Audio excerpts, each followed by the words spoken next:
जय हिंद दोस्तों, मैं बलराम कुमार और बलराम स्टडी एकेडमी में स्वागत है। आज हम आप लोग के बीच पढ़ने वाले हैं भारतीय राज्य व्यवस्था। भारतीय राज्य व्यवस्था में संविधान के बारे में पढ़ेंगे, नेताओं के बारे में पढ़ेंगे, अनुच्छेद के बारे में पढ़ेंगे। तो आज हम लोग शुरुआत करते हैं और देखते हैं संविधान दिवस। संविधान दिवस कब मनाया जाता है? संविधान दिवस मनाया जाता है 26 नवंबर 1949, यानी ये शुरुआत में हुआ था जिसमें ये अपनाया गया था। संविधान दिवस 26 नवंबर 1949। संविधान लागू हुआ था 26 जनवरी 1950। संविधान लागू हुआ था 26 जनवरी 1950, जिसे हम लोग कहते हैं गणतंत्र दिवस, रिपब्लिक डे। और हम लोग आगे जानेंगे कि हमारे संविधान में अनुसूची कितनी है। तो हमारे संविधान में अनुसूची की संख्या पहले 8 थी, अब 12 हो गई है। और भाग हमारे संविधान में कितने हैं? 22। हमारे संविधान में 22 भाग हैं। अनुच्छेद कितने हैं? तो 395। हमारे संविधान में अनुच्छेद कितने हैं? 395।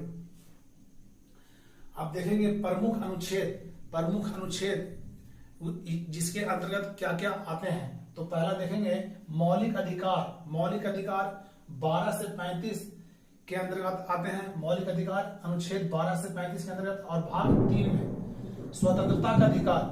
स्वतंत्रता का अधिकार 19 अनुच्छेद में है। और अस्पृश्यता का अंत कितना है? 17 में। अस्पृश्यता का अंत कितना में है? 17 में है। और हम लोग देखेंगे कि प्राण एवं दैहिक स्वतंत्रता का अधिकार 21। प्राण एवं दैहिक स्वतंत्रता का अधिकार कितना में है? 21 में। 14 वर्ष से कम उम्र के बालकों पर काम का प्रतिबंध 24 अनुच्छेद 24 में है।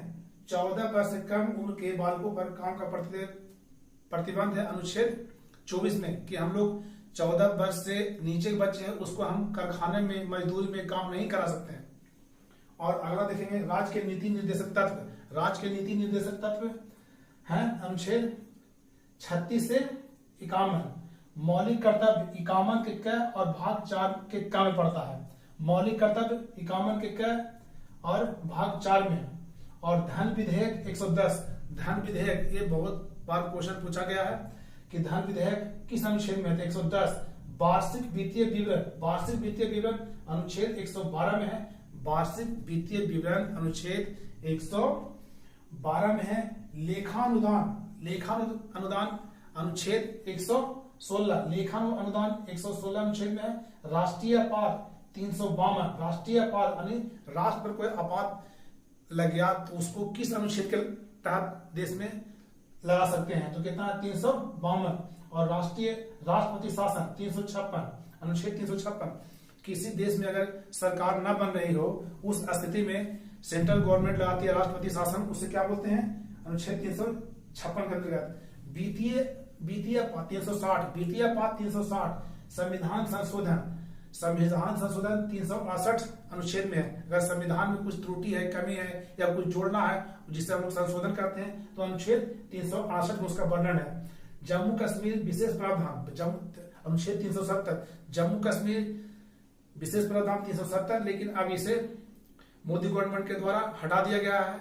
अब ये पूर्ण राज्य का दर्जा मिल चुका है। और पंचायती राज अनुच्छेद 40 और 243 और 243 के नाम में है। हम लोग देखेंगे कि राष्ट्रपति उपराष्ट्रपति ये सब बनने की आयु सीमा क्या है।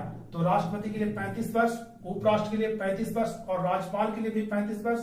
लोकसभा सदस्य 25 वर्ष, लोकसभा सदस्य के लिए 25 वर्ष। राज्यसभा सदस्य के लिए 30 वर्ष, राज्यसभा सदस्य के लिए 30 वर्ष। और मतदान हेतु मतदान देने की सही उम्र क्या है? तो मतदान देने की सही उम्र 18 वर्ष।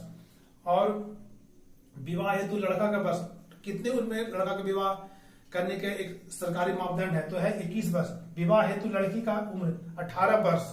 और हम लोग देखेंगे प्रमुख नेताओं का वेतन। राष्ट्रपति का वेतन कितना मिलता है? तो राष्ट्रपति का वेतन मिलता है 5 लाख प्रति माह।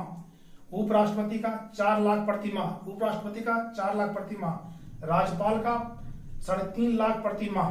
3.5 लाख प्रति माह। और उच्चतम न्यायालय के न्यायाधीश के 2.5 लाख प्रति माह। उच्चतम न्यायालय के न्यायाधीश का कितना है? 2.5 लाख।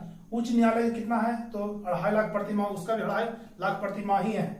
और अगला हम देखें नियंत्रक एवं महालेखा परीक्षक 2.5 लाख प्रति माह। नियंत्रक एवं महालेखा परीक्षक का भी 2.5 लाख है। और सांसद का 1 लाख प्रति माह है। सांसद का 1 लाख प्रति माह है। और सांसद निधि में कितने पैसे आते हैं? सांसद निधि में आते हैं 5 करोड़। तो आई होप हम लोग आशा करते हैं कि आप अच्छी तरह से समझ गए हैं। इतना भी आपके लिए बहुत है, एक बार पढ़ लीजिए और चाहे तो स्क्रीनशॉट लेके और ले। वीडियो अच्छी लगे तो लाइक शेयर एंड सब्सक्राइब जरूर करें। जय हिंद।